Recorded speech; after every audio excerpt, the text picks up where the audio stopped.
Hello, welcome to Jason the Old Millennial. My name is Jason, speaking to you here in my bedroom in the great state of Kansas. And this is the third part and final part of my Kansas deep dive of the band Kansas. So I've gone through the first 10 albums, went through 1 through 5 on the first part, and then 6 or 10 on the second part. So we're going to finish out with the last 6 albums and kind of talk about what happened at this point. As I talked about last time, the band kind of basically broke up and then reformed again with Steve Walsh coming back to lead the group, who was original member who quit and then came back. They came back with some more prog rock albums here, and so that's kind of where we are. And we're kind of more at the downfall of Kansas as a band as far as the popularity goes, as they're not going to really hit very much. Their albums and songs aren't going to really hit as much at this period of time, as now we're in the late 80s period. So that's where kind of we're going to start off with. And we'll start with their 11th studio album, which is called In the Spirit of Things, which was released in October of 1988. This album charted number 114 in the US. So again, not a big charting album, not one I don't think people talk about. Made the top 200, but nothing to really take home tell your family about.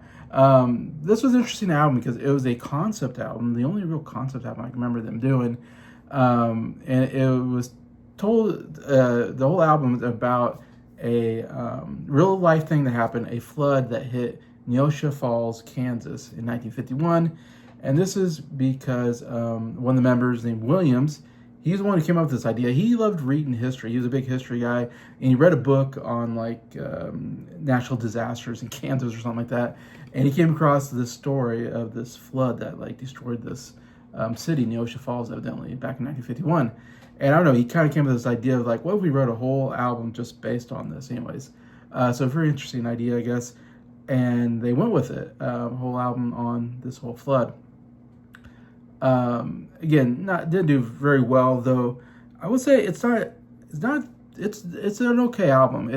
I give it a 7 out of 10, which is it's okay. It's not like a good album. It's not an album I would recommend necessarily, but it's actually wasn't too bad. It was actually one of the better albums I've listened to from Kansas, in my opinion. It's funny. I think at first when I was listening to it, I wasn't really into it, but maybe more the second half of the album, I started getting some songs that I thought were actually not too bad. And there was a number of songs I actually really liked here, including One Man, One Heart. Actually, I thought was pretty good.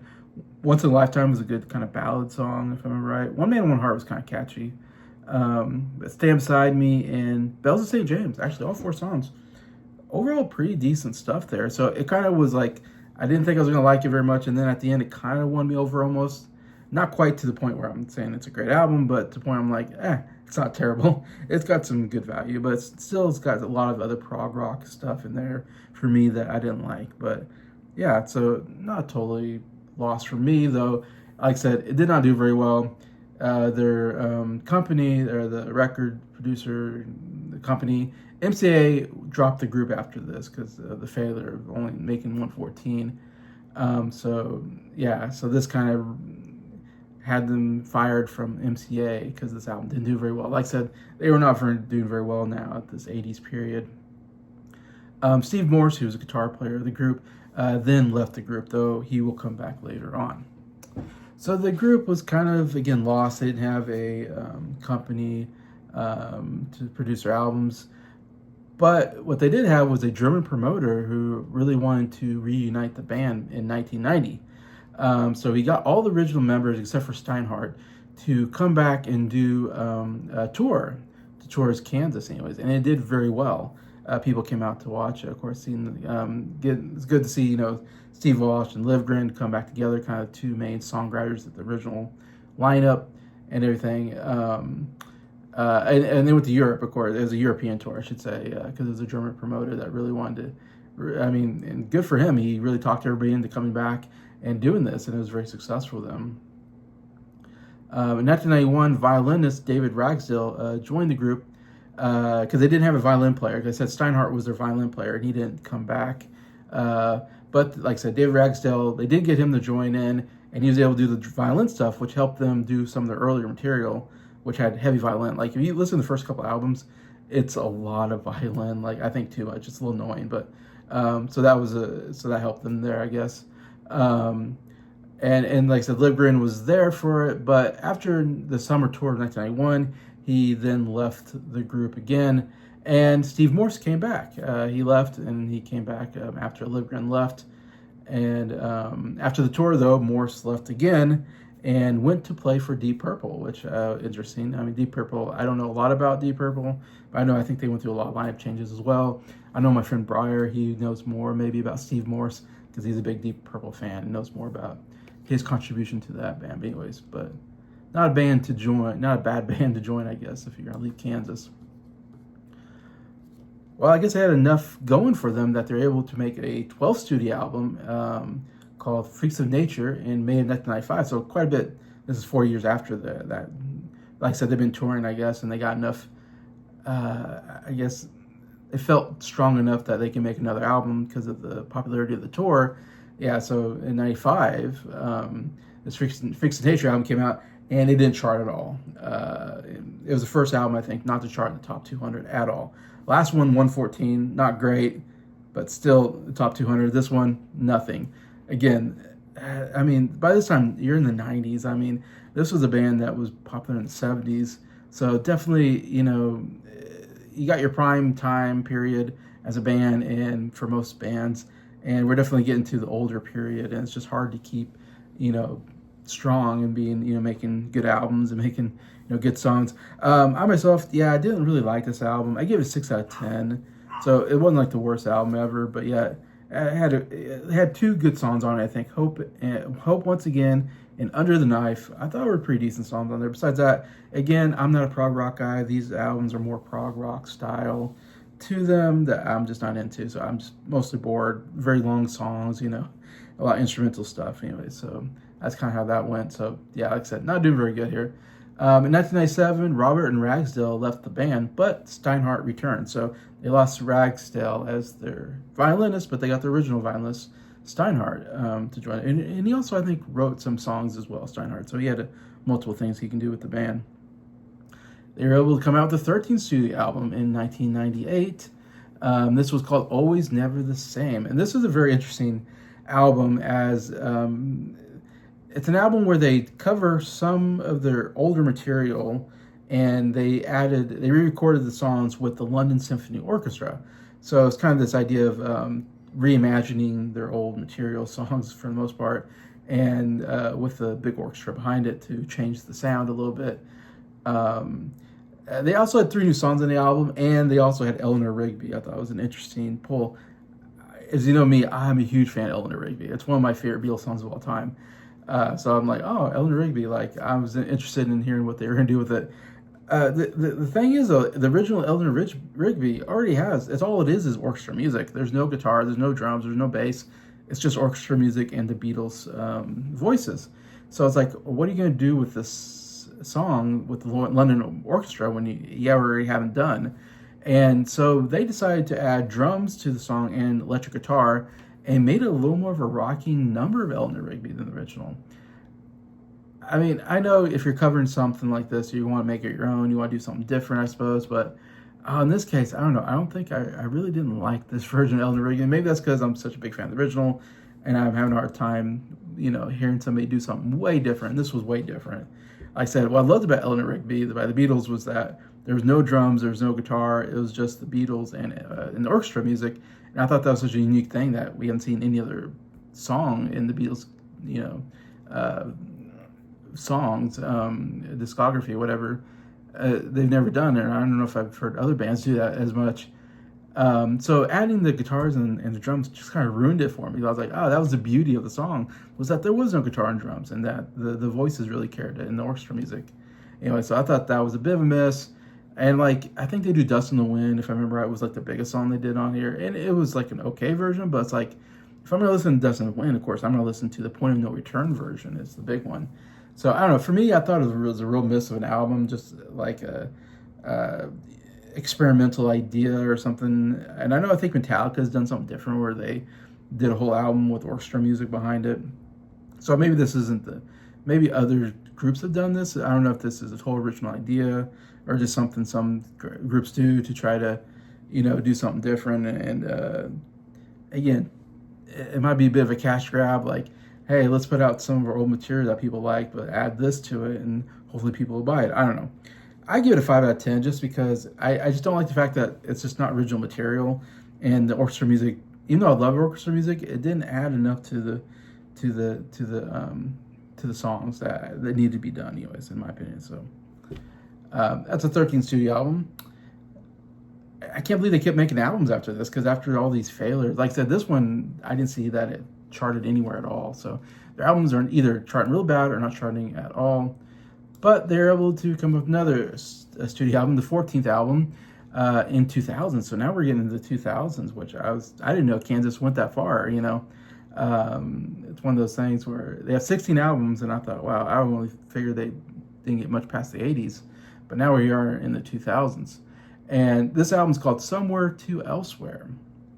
This is also interesting because it actually features the band's original lineup. So Livgren and Walsh, like I said, came back together for this, and a lot of the original members. So it was kind of a reunion album. And we've seen this done, like I know the Byrds did it and it didn't work very well. And I think other bands maybe have done reunion albums.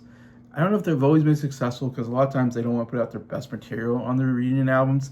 They want to save the best material for their own solo albums, stuff like that. And this is interesting, is Livgren actually wrote and produced all the songs in his own studio. And some of them were in the studio with him. Some of them, I think he had them do their parts and then he had to mix it in or something like that. So it's kind of an interesting way of doing it. But he had his own studio under the label Magna Carta, so they were able to make it. Anyways, and I actually thought this was an okay album. Again, I'm not saying it was a great album or an album I would like go back to or buy, but I'm giving it a 7 out of 10, which is, I think, much better than the last two albums. And it's going to be much better than the next two albums. So it's like really the last album where I can say it's almost worth a listen. It's pretty close to it. And there's a couple of good songs on here that I really liked, that really push it. When the World Was Young, really good song, super catchy. Really liked that one. And then the Coming of Dawn and Look at the Time, I thought were actually pretty good songs on there. So by the strength of those three songs, I'm giving it a 7 out of 10. And actually going to be, fairly high on my album ranking when I do my album rankings, because of the top songs on that album. So to me, not a total failure, though. Again, I don't think it charted at all. Didn't do anything. Just kind of a cool way to get the original band together. But they made this. Livgren, like I said, wrote and produced everything, but then he left the band again. So it was like a one-time deal for Livgren. He did that, and then he was gone. So that was in 2000. So they didn't do any albums for quite a long time. They kind of were somewhat broken up, I guess. Maybe they just toured as a band, Obviously, you can always make money, touring your greatest hits and all that. So they did that, and in 2014, Steve Walsh retired and is no longer playing with the band. So they did recruit Ronnie Platt, who's the new singer and keyboard player, took over for Walsh at that point. It's, I guess, still with them probably today. As far as I know, they're still, in fact, I think I saw that they're coming here in Kansas, in here close to Wichita. So I think they're still touring with a lot of those members. I'm guessing, Walsh's not there and Livgren's not there. It doesn't sound like he came back. So Ronnie Platt maybe is the main singer of the group, and then I'm not sure who else is. So the Kansas, what is Kansas now is kind of just as it happens with bands. It's not really the band Kansas, because it's missing some of its core members. Because to me, Steve Walsh and Livgren are like the two big members that really made them big with they're the two main songwriters during their prime period. So if you don't have either one of those guys, it's hard to call it really the band Kansas, but whatever. I'm sure you go see some of their big hits and all that. But they still have two more albums to come out, surprisingly. Like I said, 14th album came out in 2000. Well, their 15th album came out in 2016, so 16 years go by before they decided to come out with another album. This one's called The Prelude Implicit. Very weird title.